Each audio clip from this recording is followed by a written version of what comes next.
Культура отмены. Жестокое явление современного общества, когда всплывает подноготное селебрити, а люди занимают роль судей, решают судьбы. Мы расскажем про звезд, которые лишились всего, заслуженно и нет. Про Луи Сикея и его салют в честь коллег, и голливудского актера-каннибала, который грозился поджарить бывшую. Смотрите видео до конца. Мэнсон никогда не был паинькой. От него можно было ожидать чего угодно, ведь странности в своем поведении он даже не скрывал. Не говоря уже про провокационные клипы, которые почему-то все воспринимали как своеобразное искусство, художественную сказку. И вот неожиданность. В 2021 году бывшая Мэнсона, актриса Эван Рэйчел Вуд, обвинила певца в применении силы, и к ней присоединились еще 4 женщины, которые обвинили музыканта не просто в физическом насилии, но и в моральном издевательстве. Одна из них сообщила, что рокер держал ее в плену, морил голодом, поджигал, насиловал и требовал заключить контракт на крови в буквальном смысле. Странные слухи ходят практически про каждого эпатажного артиста – мужчину. Сейчас вот про Тиля из «Рамштайн», поэтому тут не стоит рубить с плеча, ведь признания или судов еще не было. Но, как вы понимаете, последствия не заставили себя долго ждать. Артиста тут же вырезали из сериала «Американские боги» и «Калейдоскоп ужасов». Официальные представители Мэнсона пытаются замять скандал, утверждая, что все это было сказано для пиара эпатажной звезды. В том числе и угрозы бывшей размажить ей голову. Теперь музыка артиста воспринимается несколько иначе, будто стерли грань между страшной сказкой и жестокой реальностью. Но поверьте, это не самый дикий случай из нашей подборки. Фактически, это первый громкий случай отмены голливудской звезды, после которого термин «cancel culture» раскрылся в полной красе и стал названием целой эпохи в индустрии. В конце 2017-го появилось несколько заявлений о домогательствах со стороны актера.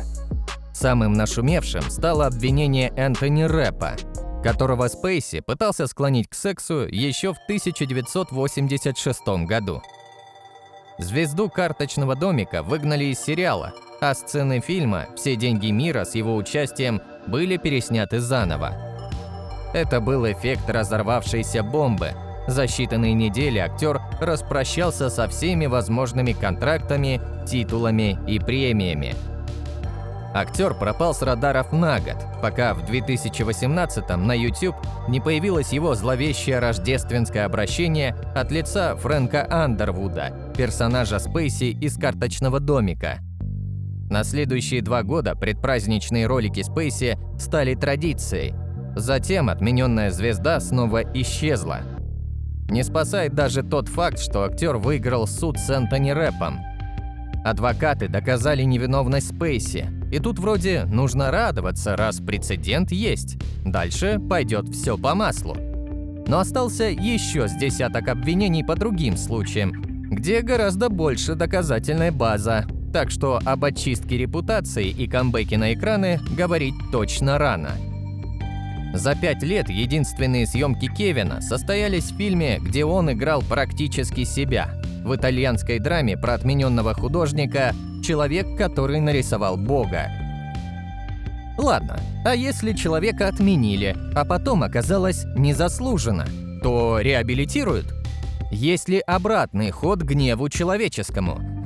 Суд Джонни Деппа и Эмбер Хёрд – самое обсуждаемое реалити-шоу 2022 года, которому предшествовала полномасштабная отмена актера.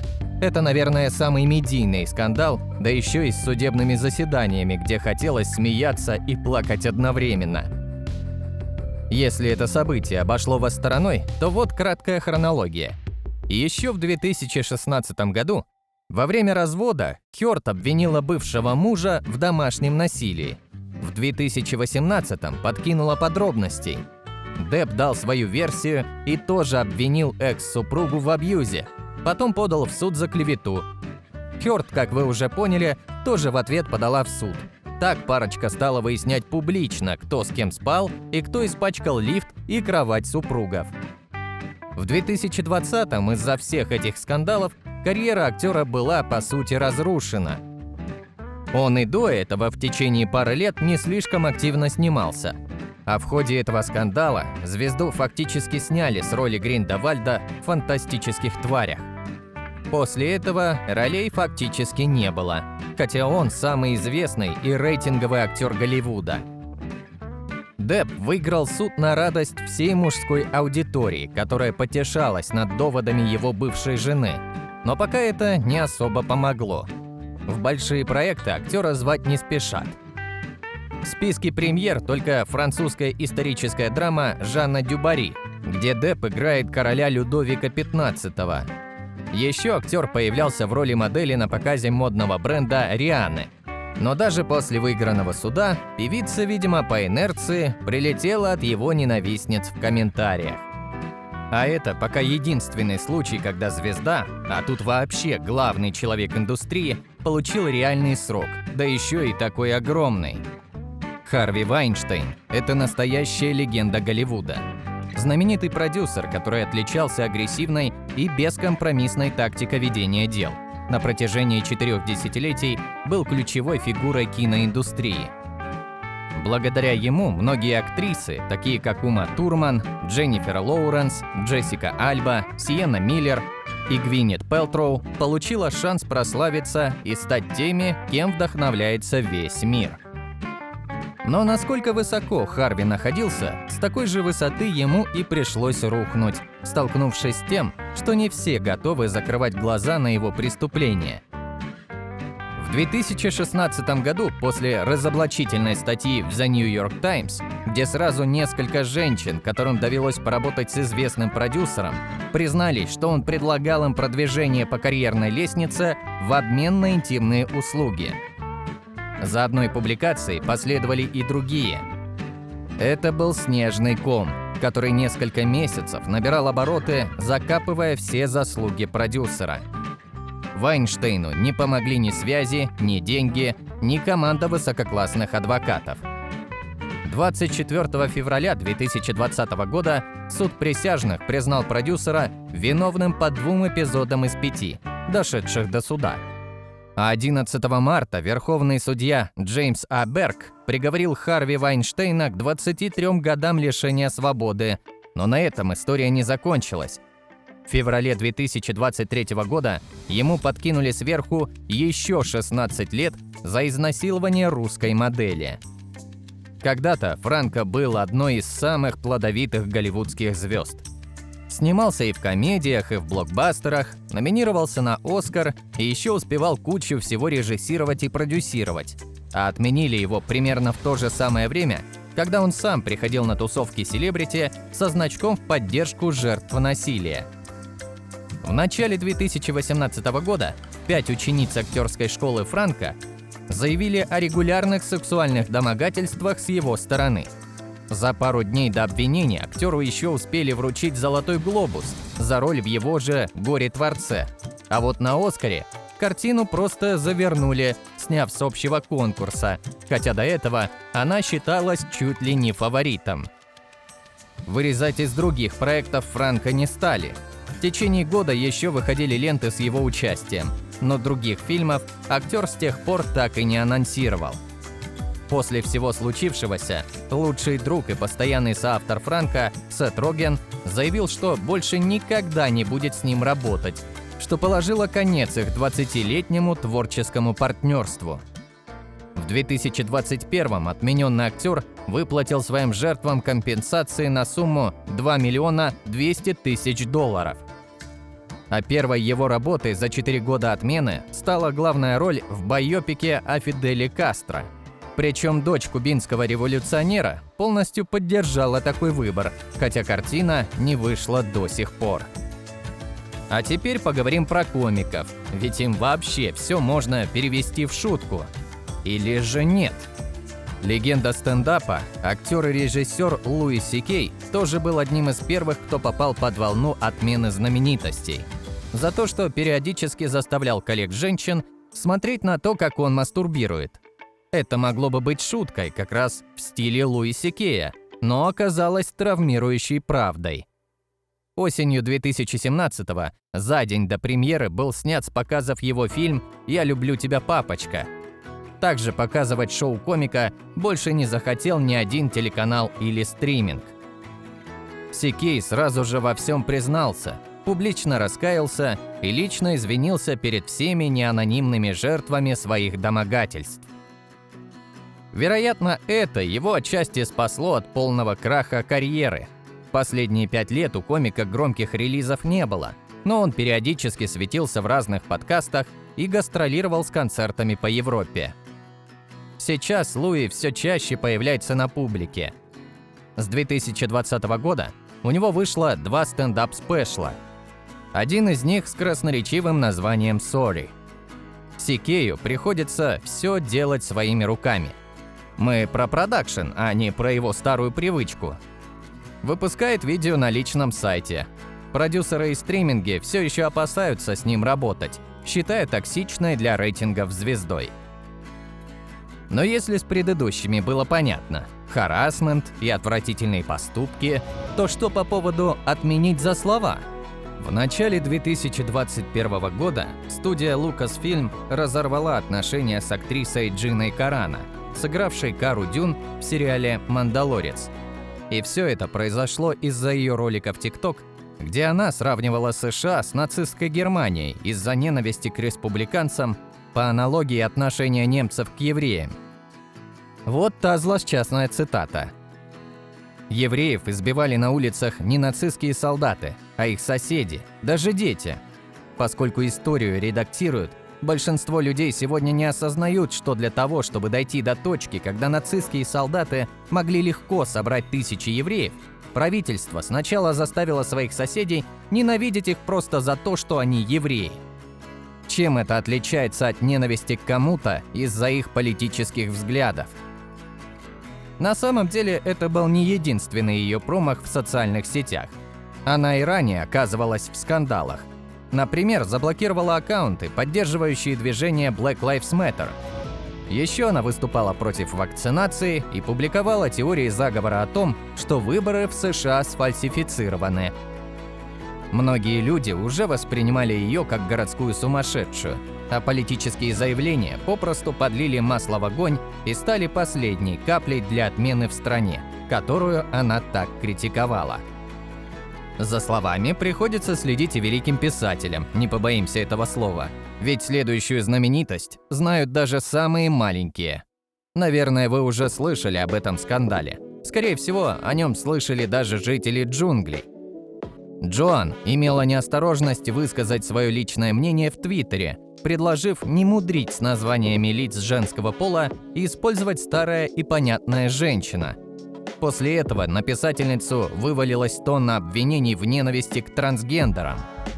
После этого буквально открылся портал в ад. На писательницу обрушился шквал критики, негодования и ненависти. В ее адрес посыпались оскорбления и угрозы, но этим дело не ограничилось. Звезды экранизации Гарри Поттера Эмма Уотсон и Дэниел Рэдклифф публично осудили писательницу. Крупнейшие фан-сайты о вселенной Гарри Поттера заявили, что больше не будут публиковать информацию о Роулинг. Отпечатки ее ладоней в Эдинбурге облили красной краской. Люди стали закрашивать имя автора на обложках книг Джоан. Продажи Гарри Поттера в США резко упали. Ее даже не пригласили в спецэпизод, посвященный 20-летнему юбилею кинофраншизы о Гарри Поттере, которого без нее просто не существовало бы. Там оставили лишь пару моментов из интервью предыдущих лет. Получилось, что она та, чье имя нельзя называть. Даже забавно. Но правды ради, в последнее время позиция Джоан несколько смягчилась, и она стала более терпимой. Видимо, отмена дает свои плоды. А что по поводу домашнего насилия у селебрити? За такое отменяют в Голливуде? Элгард начинал как звезда подростковой фантастики и слезливых драм. Если смотрели «Дивергент» и «Виноваты звезды», то должны его помнить. Из более поздних заметных работ актера «Малыш на драйве» с не менее известным Кевином Спейси и экранизация «Щегла». Летом 2020-го бывшая девушка актера обвинила Элгарта в изнасиловании. Актер отреагировал постом, в котором все отрицал, и извинился лишь за то, что во время расставания повел себя как свинья. После этого его то ли отменили, то ли не совсем. Каких-то громких увольнений не случилось, однако Элгарт на долгое время стал затворником, не давал о себе знать и на площадках, и в соцсетях. В конце прошлого года с ним в главной роли вышла «Вестсайдская история» Стивена Спилберга. Обошлось все без скандалов, но и в промо-картины Элгарта слишком сильно старались не светить. В 2022-м актер сыграл главную роль в сериале «Полиция Токио» и с тех пор, судя по Инстаграм, в основном проводит время на съемках второго сезона в Японии. В целом парня простили, списав всю драму на бытовую ссору при расставании пары. Но студии все равно относятся к актеру настороженно, и предложений он получает гораздо меньше. Пока что Лану Дель Рей никто полностью не отменил, но проблемы в карьере у нее явно есть. Ведь ее не любят социально активные феминистки, а причины достаточно абсурдны на первый взгляд. Им попросту не нравится, о чем Лана поет. На девушку постоянно сыплются обвинения в том, что она романтизирует домашнее насилие. Певица, в свою очередь, оправдывается, что поет про обычную жизнь, и такое действительно случается, а цели рекламировать насилие у нее нет. Ну а еще ее называют антифеминисткой по причине того, что она открыто не поддерживает феминизм. То есть не участвует в акциях поддержки, не строчит о женских правах везде и всегда. Раз не с нами, значит против нас. Вот такая логика. На что Лана отвечает так. Для меня вопрос феминизма является просто концепцией, лишенной всякого интереса. Я больше заинтересована в SpaceX и Tesla, а также в том, что случится с нашими межгалактическими возможностями. Когда люди спрашивают меня о феминизме, я отвечаю: «Господи, мне это не интересно». Обвинения в расизме впервые на нее обрушились в 2020 году, когда она раскритиковала Бейонсе и Ариану Гранде за то, что все их песни о сексе и об изменах. Общественность сразу же на нее накинулась, мол, она расистка-завистница. Второй раз на нее набросились из-за нового альбома в начале 2021 года. Пользователям не понравилась обложка, где она находится в окружении белых женщин. Причем их даже не смутили пояснения Ланы, что на фотографии ее лучшие подруги, некоторые из них имеют мексиканские корни. Согласитесь, неспроста она только белых подруг и заводит. Это, наверное, самый дикий случай в нашем списке. Ведь актера фактически поймали на признании в каннибализме. Арми Хаммер был номинантом на «Оскар», звездой фильмов Клинта Иствуда, Гая Ричи и Дэвида Финчера, но все пошло прахом в 2021-м. В сети всплыли переписки Хаммера с девушками, где он обсуждал каннибализм и вообще вел себя максимально странно. Но на этом все не закончилось. Следом пошли обвинения в сексуальном насилии, эмоциональном абьюзе и угрозах зажарить и съесть различные части тела избранниц. Что-то новенькое, правда? С Хаммером тут же начали разрывать контракты. Уволили из сериала «Предложение» и комедии «Скоростная свадьба». Тайка Вайтити взялся переснимать сцены с ним в своей спортивной драме «Следующий гол победный». Адвокаты при этом утверждали, что обвинение чушь, скоро все уляжется, и Хаммер вернется к съемкам. В 2022-м актер появился в детективе «Смерть на Ниле», но только по причине того, что фильм был отснят в далеком 2019 году и просто ждал лучших времен после всемирного карантина. Переснимать было бы слишком дорого, поэтому авторы ждали, пока хотя бы спадет шумиха. У самого Хаммера с финансами, кажется, тоже все очень плохо. Летом его застали за работой консьержем в отеле на Каймановых островах. Надеемся, что никто из постояльцев не пропадет. Культура отмены получила такую поддержку, что артистов и музыкантов стирают иногда без разбору, обесценивая отвратительные дела, но при этом не давая права на реабилитацию тем, кого зацепило просто случайно. На этом у нас все. Всем хорошего настроения И до встречи в следующих роликах. Пока!